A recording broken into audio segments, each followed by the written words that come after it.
तो hello guys and welcome back to clarify knowledge. और यार आज के इस वीडियो में हम बात करने वाले हैं कि कैसे तुमको एमसीक्यूज को फेस करना है।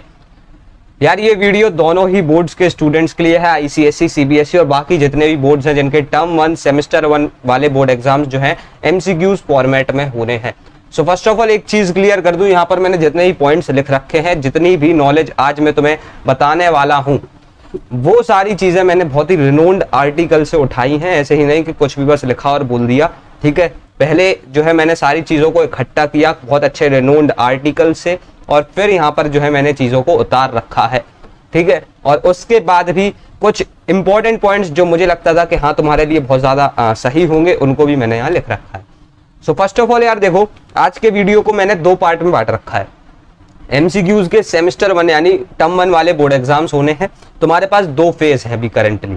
एक फेज वो है जिसमें अभी तुम करंटली हो, यानी एक प्रिपरेशन वाला फेज, एंड आफ्टर दैट जो दूसरा फेज है वो है जब तुम बोर्ड एग्जाम दे रहे होगे एक्चुअली, ठीक है। अभी तुम क्या है ना प्रैक्टिस वाले फेज में हो, और तब क्या कर रहे होगे, तुम डायरेक्टली पेपर दे रहे होगे, ठीक है। तो आज जितने भी इंपॉर्टेंट पॉइंट्स हैं जो कि तुम्हें अभी ध्यान रखने हो, जब तुम पेपर दे रहे हो तब ध्यान रखने हैं, हम सबके बारे में आज बात करने वाले हैं। कुछ पॉइंट्स तुमको लग रहा होगा कि हाँ ये बहुत ऑर्डिनरी हैं, तुमने सुन रखे हैं, बट स्टिल यार देखो कुछ ऐसी भी चीजें हैं जो तुमको नहीं पता है और वही आज क्लैरिफाई हो रही होंगी। सो फर्स्ट ऑफ ऑल देखो, जो बहुत इंपॉर्टेंट पॉइंट है वो है थॉरो नॉलेज। अब भैया ये क्या चीज है? देखो यार अभी तक जो होता था ना कि हमारे जो सब्जेक्टिव वाले बोर्ड एग्जाम्स होते थे, मैंने भी वही दिए रखे हैं, तो इसमें सेम देखो सिनेरियो कुछ ऐसा हो जाता था कि यहाँ पर तुमको थोड़ा बहुत आता है तो तुमने लिख दिया, और जितना थोड़ा बहुत आता था अगर वो सही होगा तो उसके मार्क्स मिल जाएंगे। लेकिन यहाँ पर क्या है यार, एमसीक्यूज में either you are a hero और अ जीरो, समझ रहे हो? या तो तुम्हें पूरे मार्क्स मिलेंगे, अगर 1 मार्क का क्वेश्चन है तो पूरे मिल जाएंगे, लेकिन ये पॉसिबिलिटी तो है ही नहीं कि आधे मार्क्स मिल जाए। समझ रहे हो ना कि बात एट द एंड हो कहाँ रही है, कि यार अभी तुमको पूरी थॉरो नॉलेज होनी चाहिए किसी भी एक पर्टिकुलर टॉपिक की। इट्स लाइक जैसे तुम्हारे पास आईसीएसई बोर्ड में सेलिना होती है, तो केमिस्ट्री के जो बहुत ही इंपॉर्टेंट और स्पेसिफिक पॉइंट्स है वो तुमको आने चाहिए। सेम तुम्हारे एनसीईआरटी में लागू होता है कि एनसीईआरटी तो तुमको एकदम अच्छे तरीके से चार्ट लेनी है। समझ रहे हो बात हो क्या रही है, ठीक है। So that's the point. उसके बाद यार देखो, जो दूसरी बहुत ही इंपॉर्टेंट बात है वो है शॉर्ट नोट्स। अब भैया ये शॉर्ट नोट्स क्या है, ये भी हमको पता था। देखो यार अभी हमको कुछ अलग ही चीजें करनी है। इंग्लिश का एग्जाम्पल ले लेते हैं। तो आईसीएसई बोर्ड में क्या होता है, एक चीज होती है मर्चेंट ऑफ वेनिस, ठीक है। अभी तुम उसको पढ़ रहे हो, ठीक है, मैंने मान लिया तुम एक जनरल रीडिंग लगा रहे हो वही आधे घंटे की। तो इस साइड यानी इधर पे लेफ्ट हैंड साइड पे तुम्हारी बुक रखी हुई है जैसे तुम रीड कर रहे हो, और राइट हैंड साइड पे तुम्हारी एक कॉपी रखी हुई है, ठीक है। सेम गोज फॉर सीबीएसई, तुम्हारी कोई इंग्लिश की किताब है जिसे तुम रीड कर रहे हो बेसिकली। सो तुमने यहाँ पर मर्चेंट ऑफ वेनिस का कोई भी एक एक्ट उठाया, या फिर जो है सीबीएसई बोर्ड की जो भी स्टोरीज होती है उसमें से किसी एक को उठाया। तुमने क्या किया यार, उसकी रीडिंग लगानी शुरू करी। देखो ऐसा होता है ना कि हम कोई भी स्टोरी पढ़ रहे होते हैं तो वो हमें याद रहती है, लेकिन उसके जो की स्पेसिफिक पॉइंट्स होते हैं वो हम भूल जाते हैं, ठीक है। मूवीज में यार हमको पूरा प्लॉट याद होता है, ठीक है, लेकिन जो बहुत इंपॉर्टेंट और बहुत माइनर सी चीजें होती हैं वो हम भूल जाते हैं, लेकिन वो बहुत ही ज्यादा इंपॉर्टेंट होती हैं क्योंकि कहीं ना कहीं क्वेश्चंस उन्हीं से बना लिया जाता है। सो फर्स्ट ऑफ ऑल हमने क्या किया, इधर पे हमारी जो है बुक रखी हुई है, हम इसकी जनरल रीडिंग लगाते जा रहे हैं और यहाँ पर हमारे शॉर्ट नोट्स बन रहे हैं। तो हमने 20 पेज की जो एक यानी शॉर्ट स्टोरी थी उसको हमने समराइज करके यहाँ पर जो है 8 से 10 लाइनों में खत्म कर दिया। उस 8 से 10 लाइन में सिर्फ वो स्पेसिफिक पॉइंट्स हैं, ठीक है, वो शॉर्ट पॉइंट्स हैं जो कि बहुत ही ज्यादा इंपॉर्टेंट हैं, जिनको तुम भूल सकते हो, क्योंकि किसी भी एक मूवी का या स्टोरी का प्लॉट तुम नहीं भूलोगे, लेकिन वो स्पेसिफिक पॉइंट्स तुम भूल सकते हो, ठीक है। अब उसके बाद आगे बढ़ते हैं। तो तुम्हारी एक और चीज यार बहुत इंपॉर्टेंट है कि अब अगर तुमको कोई भी चीज को एक बार रिवाइज करना है तो ऐसा नहीं कि हम बस 20 बार यानी जो वो 20 पेज थे उन्हीं को पढ़ना फिर से स्टार्ट कर दिया है। ऐसी गलती बिल्कुल मत करना, टाइम हमारे पास बहुत लिमिटेड है।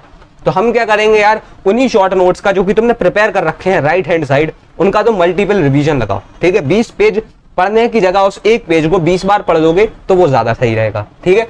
अब आगे बढ़ेंगे और बात कर रहे होंगे ये तीसरी बहुत ही इंपॉर्टेंट चीज के बारे में। अब अभी तक तुमको ये चीज किसी ने भी सजेस्ट नहीं करी होगी, लेकिन ये बहुत बहुत और बहुत ही ज्यादा इंपॉर्टेंट है, और वो ये है यार कि देखो अभी तक जो पेपर होते थे ना, स्पेसिमेन पेपर भले ही तुम्हारे पास है, बट स्टिल किसी भी इंसान को अगर जज करना होता था कि हम कहां तक आ चुके हैं अपनी प्रिपरेशन में और हम कितने ज्यादा तैयार हैं, तो वो क्या करता था, एक बार PYQs को प्रैक्टिस कर लेता था, ठीक है। लेकिन तुम्हारे पास क्या अभी कोई ऐसा ऑप्शन है? बिल्कुल नहीं। ठीक है, समझ रहा हो ना कि बात मैं क्या कर रहा हूं कि यार देखो उनको अगर प्रैक्टिस करना है, किसी एक चैप्टर में महारत हासिल करनी है, उन्होंने देख लिया कि जो है काउंसिल कैसे पेपर यानी क्वेश्चंस पूछ रहा है, तो उन्होंने पीवाईक्यूज को प्रैक्टिस कर लिया। ठीक है, चाहे आप आईसीएसई बोर्ड में हो या सीबीएसई बोर्ड में, उन्होंने उन क्वेश्चंस को प्रैक्टिस किया, उन्हें पता पड़ गया कि एट द एंड क्वेश्चंस आने कैसे वाले हैं। लेकिन यार तुम कुछ एक ऐसे सीन में हो कि तुमको पता ही नहीं है कि कैसे क्वेश्चंस एट द एंड आएंगे, समझ रहे हो। लेकिन यार देखो मैं इतनी गारंटी दे सकता हूं, बता सकता हूं कि क्वेश्चंस का फॉर्मेट चेंज हुआ है, लेकिन जो क्वेश्चंस का पैटर्न आएगा वो सेम आ रहा होगा। तो उसके लिए तुम कर क्या सकते हो एट द एंड। बात यार देखो ये है कि पीवाईक्यूज हमें एक आइडिया दे देता है कि कैसे क्वेश्चंस काउंसिल ने फ्रिक्वेंटली पूछ रखे हैं। ठीक है, सो यहां पर तुम क्या कर सकते हो कि देखो यार, अगर तुम्हारे पास टाइम है अपनी प्रिपरेशन को बूस्ट करना है, ठीक है, इट इज सजेस्टेबल कि करो ही करो, बट स्टिल अगर टाइम की जो है बहुत लिमिटेड टाइम है, बहुत कम टाइम है, तो नहीं भी करोगे तो इट्स लाइक काम चल जाएगा, बट स्टिल ये प्रिपरेशन बहुत ज्यादा बूस्ट कर देगा। और बहुत ही इंपॉर्टेंट पॉइंट है कि जितने भी तुम्हारे प्रीवियस ईयर के क्वेश्चंस है जो कि सब्जेक्टिव फॉर्मेट में आने थे, उनको तुम डिकोड करो खुद से और 4 ऑप्शंस उसमें लगा दो। तुमको आंसर कहीं ना कहीं पता है, लेकिन 4 ऑप्शंस उसमें लगा दो। तुमको आंसर नहीं भी पता है तो भी 4 ऑप्शंस लगा दो। ठीक है, यानी तुमको क्या करना है कि उन सब्जेक्टिव क्वेश्चंस को एट द एंड डिकोड करना है इन ऑब्जेक्टिव क्वेश्चंस। और अगर तुम फिर उनको प्रैक्टिस करोगे, फर्स्ट ऑफ ऑल एक चीज समझना है यार, तुम्हारी डबल प्रैक्टिस हो गई। पीवाईक्यूज को एटलीस्ट 2 टाइम तो प्रैक्टिस करना ही होता है। तुम्हारी डबल प्रैक्टिस कैसे हुई? तुमने सब्जेक्टिव क्वेश्चंस को डिकोड किया ऑब्जेक्टिव में, फिर कभी 2 से 3 4 5 6 एक हफ्ते बाद तुमने जो है उन क्वेश्चंस को उठाया और प्रैक्टिस कर लिया। MCQs he at the end practice करे, उन्हीं क्वेश्चंस को प्रैक्टिस किया जो काउंसिल ने पहले पूछ रखे हैं, और तुम इससे पहले एक बार प्रैक्टिस कर भी चुके हो जब तुमने डिकोड किया था। ठीक है, सो बहुत ही इंपॉर्टेंट पॉइंट है। तो अब यहाँ पर हमारा ये जो प्रिपरेशन फेज है यहाँ पर समाप्त होता है। अब बात ये आएगी कि कब जब तुम पेपर दे रहे होगे कौन सी ऐसी चीजें हैं जो तुमको दिमाग में याद रखनी है, और उसके बाद कौन से ऐसे मेथड्स होते हैं जो कि तुमको ऐसे एमसीक्यूज को फेस करने में बहुत ज्यादा हेल्प कर रहे होंगे। सो फर्स्ट ऑफ ऑल बात करते हैं तुम्हारे एलिमिनेशन मेथड के बारे में। बहुत ही ज्यादा यानी तुमने सुन रखा होगा इस मेथड के बारे में यार, बहुत ही इंपॉर्टेंट चीज है इसके बारे में जानना। तो सबसे पहले एक और यार चीज देख लो, एलिमिनेशन मेथड होता क्या है। सपोज तुम्हारे पास 4 ऑप्शंस आने हैं A, B, C और D। ठीक है, A, B, C और D। अब देखो यार कोई भी एक क्वेश्चन पूछ रखा है। अब इन पहले तुमने क्वेश्चन पढ़ा, उसके बाद तुमने चारों जो है यानी ऑप्शंस को एनालाइज किया। तुमने देखा कि यार देखो ये जो C और D है, ठीक है, ये तो आंसर हो ही नहीं सकते। अगर हमारी गट फीलिंग ऐसी आ रही है कि C और D आंसर हो ही नहीं सकते, तो उन पे तो पहले ही क्रॉस लगा दिया कि अब इस पे हम अपना बिल्कुल भी टाइम वेस्ट नहीं करेंगे, इनको देखेंगे भी नहीं। ठीक है, तो तुमने अब देखो, तो अभी तक तुमको 4 ऑप्शंस को देखना था, अब तुम 2 ऑप्शंस के बीच में जो है देख रहे हो। इसके बाद तुमने क्या किया कि A और B में जो भी तुमको लगता है प्रायोरिटी वाइज के सही हो सकता है, तुम 100% श्योर हो, तुमने उसमें आंसर लगा दिया, and that's the elimination method. अब उसके बाद भी यार देखो क्या होता है, कभी कभी हम फंस जाते हैं, हमको एक्यूरेट आंसर नहीं पता होता है, तो उसमें तुम क्या कर सकते हो, एक चीज समझना अच्छे तरीके से, ABCD वही सिनेरियो है। ठीक है, C और D तो हमारी गट फीलिंग फिर से आ रही है कि हो ही नहीं सकता, समझ रहे हो। और फिर वो जो A और B का फेज आएगा उसमें तुम क्या करना है, जिसमें भी तुमको लगता है, तुमको लग रहा है कि अंदर से फीलिंग आ रही है, हो सकता है, तो उस पर लगा देना। ठीक है, जो अंदर से फीलिंग आए, कहीं ना कहीं तुम उससे रिलेट कर पा रहे हो बस, लेकिन वो C और D को जरूर हटा देना, नहीं तो वो तुम्हारा टाइम वेस्ट करेंगे, तुम्हारा दिमाग उस पर जा रहा होगा, तुम और भी ज्यादा कंफ्यूज हो रहे होगे। सो एलिमिनेशन मेथड कहीं ना कहीं तुमको इस चीज में जरूर हेल्प कर देगा कि तुम्हारा जो कंफ्यूजन है वो चला जाएगा। अब उसके बाद देखो यार, 5वां जो पॉइंट आता है तुम्हारे यानी पेपर देने के टाइम पे, वो है quick answers but have to be accurate.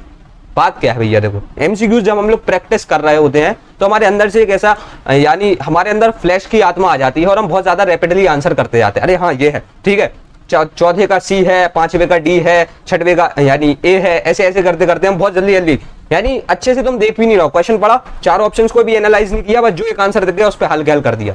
ऐसा यार तुम कर सकते हो, लेकिन सिर्फ तब जब तुमको एकदम भरोसा है कि तुम्हारा आंसर बहुत ज्यादा एक्यूरेट होने वाला है, वरना उस केस में तुमको पहले तो एनालाइज करना है चारों ऑप्शंस को। ठीक है, A, B, C, D, और इसके बाद वही तुमको एलिमिनेशन मेथड को यूज करना है। ये जो क्विक आंसर्स देने हैं रैपिडली हमको, हाँ कि 5वें का A, 6वें का B, 7वें का C, ऐसे ऐसे ऐसे ऐसे करके जब हमें आंसर देने हैं तो हमको एक चीज बिल्कुल 100% अपने दिमाग में रखनी है कि हाँ यार एकदम एक्यूरेट आंसर हम लोग दे रहे हो। अगर गलत आंसर सपोज चला जाता है तो एक चीज समझ लेना कि तुम्हारा बहुत बड़ा लॉस हो जाएगा, तुम्हारा 1 मार्क्स गया। मैंने बताया ना, either you can be a hero और कैन बी अ जीरो। ये लाइन मैंने पढ़ रखी है उस आर्टिकल में, बहुत भी सही लाइन है। यहाँ पर तुम्हें आधे मार्क्स नहीं मिल सकते, यहाँ पर तुमको एकदम 100% एक्यूरेट आंसर देना पड़ेगा और 100% मार्क्स ही मिलेंगे। ऐसा नहीं है पॉसिबिलिटी कि आधा नंबर मिल जाए, ठीक है। अब उसके बाद देखो जिसमें फंसो, हाँ ये आती है बहुत ही इंपॉर्टेंट चीज कि यार हम भैया एक ऐसे फेज में आ चुके हैं कि हम क्वेश्चन में स्टक हो गए हैं। समझ रहे हो, कोई भी एक क्वेश्चन है, सपोज फिजिक्स का कोई एक न्यूमेरिकल है, हमें ऐसे किसी एक क्वेश्चन को जो है आंसर करना है। अब देखो यार, ये जस्ट मैं बहुत सारे आर्टिकल्स की बातें सुन करके तुमको बता रहा हूं जिसमें तुम फंसते हो। उसमें पता एक चीज होती है, जब अपन लोग बेसिकली ट्रू फॉल्स खेलते हैं, ठीक है, ट्रू फॉल्स वाले जो आंसर्स आते हैं उनको करते हैं, then you will see that कि उनमें भी एक प्रॉपर चेन होती है, ठीक है। क्या अभी शुरू के 3 ट्रू हो गए, फिर एक फॉल्स, फिर से 2 फॉल्स हो गए, फिर 2 ट्रू, एक ऐसी प्रॉपर चेन बंदी हुई आती दिखाई हो रही होती है जनरली, ठीक है। ये चीज 100% मैं श्योरिटी के साथ नहीं बोल रहा हूं, ये बस एक इट्स लाइक हो जाता है कभी कभी, यानी मोस्ट ऑफ द केसेस में हो जाता है, समझ रहे हो ना, हो जाता है। सो बेसिकली जिसमें तुम फंसते हो, तुमको उस क्वेश्चन का क्यों भी नहीं आता, समझ रहे हो। फिजिक्स का एक न्यूमेरिकल दे रखा है करंट इलेक्ट्रिसिटी से और तुमको यही नहीं पता कि चार्ज क्या होता है, समझ रहे हो, तो तब तुमको ऐसे केस में क्या करना है। फर्स्ट ऑफ ऑल तो यार देखो, जितना एलिमिनेशन मेथड लग पाए उतना लगा दो, ठीक है। अब तुमको ऐसा दिख रहा है कि यार 3 वैल्यूज जो है ना जूल में दे रखी है और 1 वैल्यू पास्कल में दे रखी है, तो उस पास्कल को तो हटाओ, सच बता रहा हूं, उस पास्कल को तो हटा दो, उन्हीं 3 पर एनालाइज करो जो जूल में दे रखी है, ठीक है। अब इसमें भी देखो मुझे आपको क्या करना है भाई जी, कि अगर कोई वैल्यू है 10, एक वैल्यू है 12 और एकदम सडनली से वैल्यू आती है 120, तो तुमको क्या करना है, उस 120 को भी हटा देना है। समझ रहे हो, आ रहा है ना आइडिया कि मैं एट द एंड बात क्या कर रहा हूं। एक तो तुमने यूनिट चेक करे पहले दो, थोड़ा थोड़ा आइडिया लगा करके, और उसके बाद तुमने क्या किया कि हाँ 10 12 120, तो 120 हटाओ। अब 10 और 12 में आज जो भी हो तुक्का मारो, जिससे रिलेट कर पा रहे हो, थोड़ी बहुत कैलकुलेशंस करो, हो जाएगा। लेकिन हमको चीज देखनी है कि जो भी आंसर्स आ रहे होंगे वो कहीं ना कहीं कुछ सिमिलर ऑप्शंस में आ रहे होंगे, ठीक है। समझ सकते हो ना कि बात एट द एंड में क्या कर रहा हूं।